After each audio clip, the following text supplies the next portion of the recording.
Well, hey there team, welcome back to the channel and welcome to a little bit of a sort of presentation, a proof of concept. Recently, if you check some of my videos, I have become disenfranchised as a gamer to such a point that I am now mobilizing and actually in earnest going to call myself a reviewer. Ego, hubris, all that out the window. I don't care about any of it. I'm just going to use my platform to try and step up and fill a gap that I see as a consumer.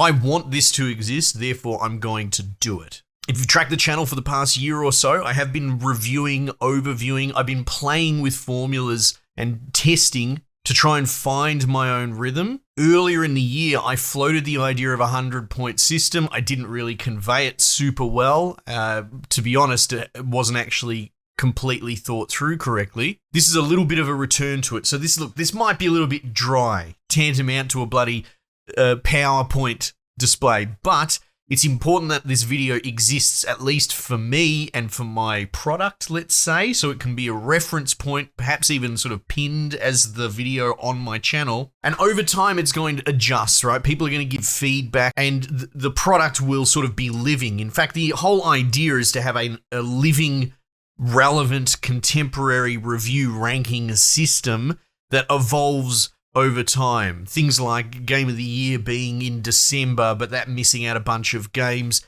You know, these are considerations that are going to go into it as well. So yes, it's going to be a score system, but it goes beyond that scope. And I'm trying really hard to address as many things as possible within the system. So if you have anything to add that I've overlooked, please do comment. And we will probably do like a quarterly review or something like that as I add and change and update this video and do new ones to supersede it. Okay, so at its core, this is going to be a 100-point scoring system, but not in the way that you are used to. This is kind of conceptually, think about this.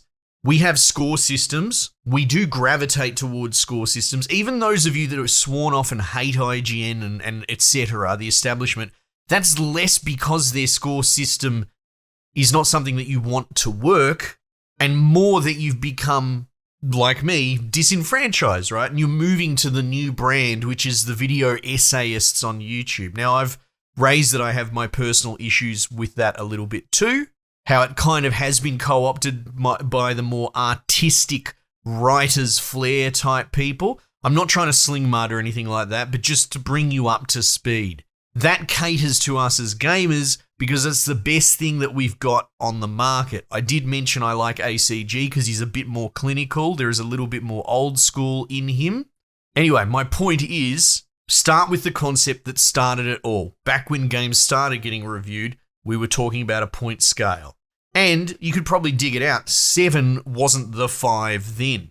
5 should be the 5. It should be the middle of the road, right? I think this is sort of established truths that most of us agree with. And this is one of the things I think a lot of people are really apprehensive to ever return to this sort of system, because if you review 100 games in a year, which is what I would do under this system, half of them are going to be below the pass mark, the 50% mark, whatever. Anyway, I'm getting ahead of myself a little bit, but my point is there shouldn't be 7 as an average for this, standard deviation of 1. Like bloody 60-70% of all games get a 7. That is no longer a useful scale. And the only reason that scale exists is because people are scared to make something 1 out of 100, to say that this game is the worst game I reviewed this year. Even if it's not terribly bad a game, compared to its contemporaries, it kind of sucks. Or at least it's the worst. People don't want to do that. They don't want that backlash. There's also relationships, informal as they might be, with publishers. Think back to the Fallout New Vegas debacle. Maybe you're a bit younger, you don't know that, but New Vegas at the time had a bonus situation internally with their developers where if it got over X Metacritic score, they would all get a substantial bonus. And I believe it missed out by 1 or 2 points or something, the way it all worked out. Anyway, my point is that these systems are corrupt. Inherently, implicitly, in many ways, and from every party except the person it's supposed to serve. You, me, the gamer, the consumer. So that's what we're going back to. I'm going to make this ranking system, and by its existence, it's going to get me backlash by doing it. People are going to try and argue and quibble over the points and where I put things. I don't care. It's a tool that it's supposed to help people for the most part, as opposed to someone that's holding a flame for their favorite bad game. So this is how it is. 100 games in a year. It doesn't really matter. It's arbitrary, but that's what I'm sticking to. It's roughly about a game every, 3 to 4 days. I've got all that spreadsheeted in the back end, divvying up hours. But no game will have the same point score, right? You're not going to have a 70 out of 100 duplicate. If I review a new game that gets 70 out of 100, it will supplant and bump the previous 70 down or up the list, depending on a one-to-one comparison. We'll get into that. But at any given time, there will be 100 games in the list, and it's probably going to take me a year to populate it, funnily enough. But once you get to a point where, hey, there's already 100 games, I'm reviewing game 101, the oldest one will get retired from the list, which frees up a slot, and the newest one will go in. So at any given time, there is a rolling 100 rankings of games that I have covered within that 12-month block. So it's all contemporary, and they are all levied against their peers. Now, immediately people are going to say, and again, I'm all for feedback, but I'm not really going to stand for people trying to tear the system to bits. The point is to create a system, keep it consistent, and to supplant existing systems. But people will point out, well, how does this game, this 97 out of 100, compare to bloody GTA 4 or something like that? Perhaps what we'll do is implement some sort of legacy system. But this is years down the track. For now, this system will work while we populate it, at least over the next year. But refer to something being retired out. It's been in the system for a year. Its score can dynamically flux and move as new games come in. Maybe it was a 90 out of 100 when I reviewed it. And then since then, there's been much more excellent games. It's going to move down the list. But when it exits at 101, when a year has gone by and it leaves the list, perhaps what we'll do is implement some sort of legacy score system, and it carries that score over into something else that we can build. But we are now talking on the scale of years. And maybe I'll go back and review older games in the extra time that I have available. But for the moment, this is the scope of the project. Okay, so consider this as well. Every game should have a fair go. This is something that I've been sort of hung up on. A lot of my worth your time, worth your money methodology that I floated originally comes from that. On the one end, we should kind of expect a minimum from a game, and if it doesn't really give us more than X hours, it probably should be commented on.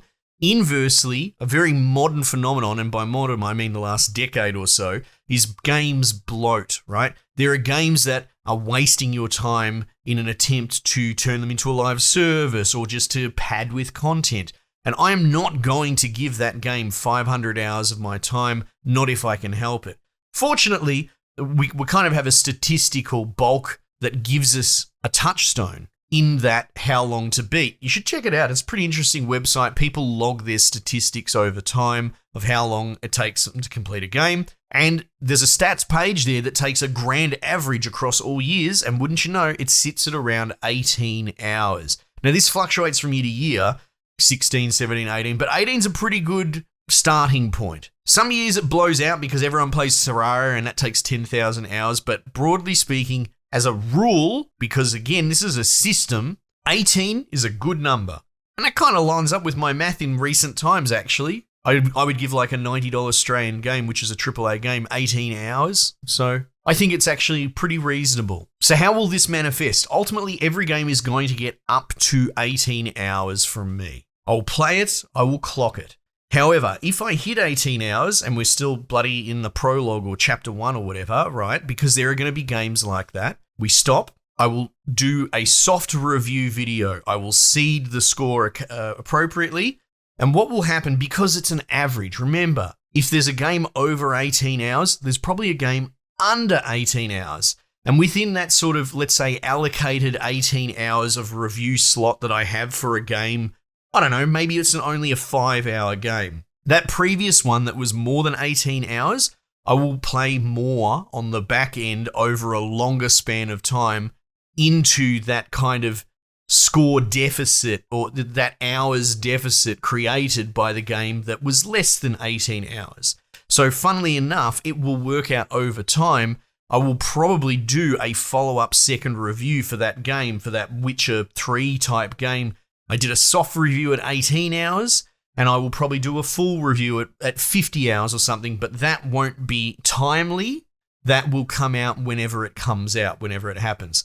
So this way, I knock over a lot of birds with, minimal stones. Games that are only 5 hours, they'll get their review in a timely manner. Games that are 50 hours, they'll get a review at 18 hours as an arbitrary fair cutoff. I mean, if you can't really tell what the game's about at that point, then there's something wrong anyway. And then following up, they will get a follow-up review later, have a more complete picture, and then we could revisit the score. But that will probably be months removed. Okay, I hope you're with me. So far, what have we covered? 100 games, everyone gets their shot. We've got an anti-bloat ceiling, but we've also got an extended long form so that everyone gets a fair review, and the longer games will get a follow-up review in due time. Scarlett, how are you going to rank them 1 to 100? Well, there's going to be categories. There's going to be subcategories. I'll do a mock-up in Sheets. It's not going to be pretty. I'm not really interested in making this into a beautiful presentation. This is just to get the info out there for those curious and to hold myself to account. Ultimately, there's going to be a final score category if we want to work backwards. You can see here, I've just taken 100 games out of SteamDB for this year and slapped them in here and given them 100 down to 1. This is just placeholder. Don't bloody yell at me because Like a Dragon is 1 out of 100. It doesn't matter. This is just the top 100 by follower numbers. But ultimately, I don't know, I'll capture this in real time. We'll do a bit of a mock-up. Let's put this bloke in here. We've got our 100. Let's slap this bad boy in here. Bloody Hellblade 2, all right? We'll do a little bit of a mock run-through of how it's probably going to look on the back end. So final score. Ultimately, this is going to get slotted in somewhere, and there will be like a 1-to-1 dual comparison, right? So, I don't know, maybe if, just to give you an idea, 50's in the middle. Aska's not a great example because I haven't played it. Content warning, oh my god, abiotic factor.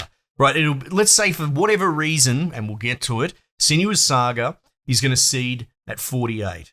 And we'll compare it to Abiotic Factor, which not in a million years is Senua's Sacrifice even close to as good as Abiotic Factor. So what will probably end up happening is we'll cut this. This will get bumped down, right? Senua's Saga goes under Abiotic Factor, and there you go. That's where its score will sit at 47. Now, we've jumped a few steps. Let's come back up here. The score system is not going to be so arbitrary as me just jamming it in like that. What we're going to do is we're going to have categories. There will be 2 master categories. Now, look, all of this can change, but this is what makes sense to me at the moment. The master categories of gameplay and peripheral. Now, what does this mean? This is a way to address weighting, right? Because if I just made all these categories equally weighted, you're going to miss out on something very important, which to me is gameplay is king.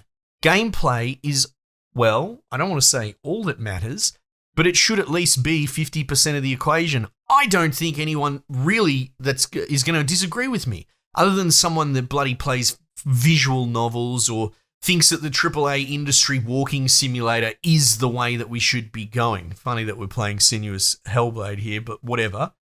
So, what's going to happen is I'm going to give a ranking like this to every one of these categories as required, because some of them won't necessarily play. Not every game's going to have a narrative. Not every game's going to even have like a soundtrack. But if you decide you're going to have a narrative, I'm going to judge it. So be careful what you put on the table, I guess.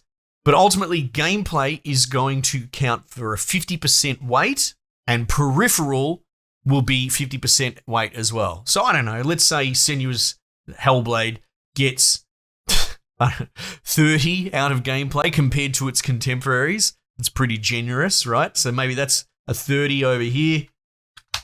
And then the peripherals between soundtrack, narrative, all this sort of crap, oh, I don't know. Maybe it ends up getting a 70 or something. Let's just keep it round and clean, right? And that becomes a floated average between these 2 evenly weighted categories.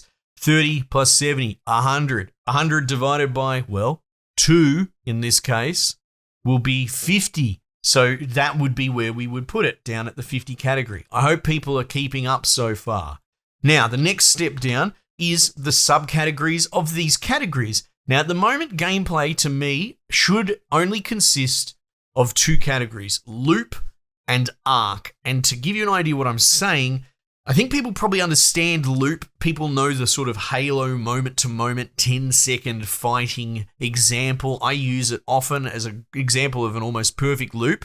And when I say arc, I'm talking about more of a longer loop. And think of, I don't know, like an RPG or something like that. There are progression systems that are very core to the feedback, not necessarily as a loop, but your stats go up, you grow your character. In a way, there is kind of a narrative hero's journey, but gameplayified, where you go from, strength 10 over the course of hours up to the strength 18, and then the game ends. That's not a loop. That's an arc, but it's still gameplay, and it's still very important. So I suppose you could broadly say you have a small loop and a large loop, whatever makes you understand it best, but there are kind of two layers broadly to gameplay. Now, who's to say that we don't introduce like a mid loop or maybe even more subcategories? But for the moment, to me, broadly as a rule, that's what gameplay is. And if you're going to score it. So there will be, a loop category like this, loop. And you will rank all of these games at the time as according to their loop. So you're going to end up with all these different rankings, like, I don't know, bloody 10, 20 or something of them. And Senua is going to sit in each of these different categories. The peripheral is the other 50% category, which are these supporting elements. Not all of them are necessary, and none of them are truly necessary to make a game great. A game can be beautiful, but have dog shit gameplay. Then not good enough. That's never going to be a brilliant game. That's going to be a 50% maybe, right? Great soundtrack, narrative, aesthetic, UI, UX. These are very important parts of a game. However, a game can still be brilliant and have terrible UI. Judge accordingly. Acoustics. This is broad, but separate from soundtrack, whether it's, sound effects, voice acting and lines. You don't have to have voice acting, but if you put it in, we're going to judge it, right? Fidelity, a little bit less tangible as a concept. Does the game feel good to play? Are the controls clunky? Does it handle well? Think about it for a moment. You might have a brilliant inspired loop, but the controls are really crap and terrible, and it just doesn't really work very well there. This way, we allow for that nuance. Legacy is another sort of optional category in the sort of sequel space, right? If you want to review Halo 2, it's probably worth thinking about, well, is it like Halo 1? Has it shit the bed? Has it iterated upon it? And so the legacy category will be used depending on whether it's a sequel or not. Now, look, there could be more categories. I don't want to overdo it, but at the moment, these seem like a pretty good food pyramid to get us started. And so what would ultimately end up happening is Senua's Sacrifice. I will do a review. Well, I'm not going to review this fucking game, but I will go through it. I will talk through it. I will talk through all these categories and where they sit. And over time, it will go into, well, soundtrack. How does it fit out of the last 100 games that we reviewed with a soundtrack? Okay, cool. It's a 77, whatever. And you'll end up with a whole bunch of different numbers here, and you take an average. You'll have an old bunch of numbers here, and you'll take an average. You put them into their master categories that they're part of. You'll take the weighted whatever it is. Senua's Sacrifice comes out the other side as a bloody 34. You take it down to 34 on the list and have a look. Warno, I don't know. Is it better or worse than Warno? You plug it in either above or below it. The oldest game goes off the list. Fin, you're done. Now, this means that there's dynamism because let's say we put it below Warno. Actually, let's say we put it above Warno because it's Hellblade. Right, we move that down like that. And I don't know, let's say Cataclysmo was the oldest game that we reviewed. This one gets retired at 16, which is a bit unfair. Cataclysmo is not bad. These move up. Now, all of these from whatever this training card simulator all the way up to Warno, their score actually changed, right? Their score all dropped by 1 point. And from there, what I will do is I will go back and update all their thumbnails. It's not that bad. At the most, it's going to be 50 games that I have to update the thumbnails for every, 3 or 4 days when I review a game. And all I got to do is go in there, edit it, move it by 1%, and then change it. It's not that big a deal. So there will be some dynamism to it. This has been fairly exhaustive. I understand if this video is not for you, but broadly, in a way, it's kind of for me. It's for the integrity of my channel and the system that I'm going to do. I think I've covered a lot of stuff. I've probably missed some things as well, so ask away in comments. But yeah, to dot point it, every game gets 18 hours minimum. Beyond that, they will get chipped away in the background until I do complete them in earnest. So if it's a 100-hour game, I probably will get through it. It'll just take me 6 months while I review contemporary weekly games. Everything's going to get ranked out of 100. It's a living system. I'm going to do a Game of the Year type awards thing, but I think I'm probably going to do it every quarter so that every game actually gets a fair chance against its contemporaries as opposed to this bullshit joke Game of the Years that we have these days.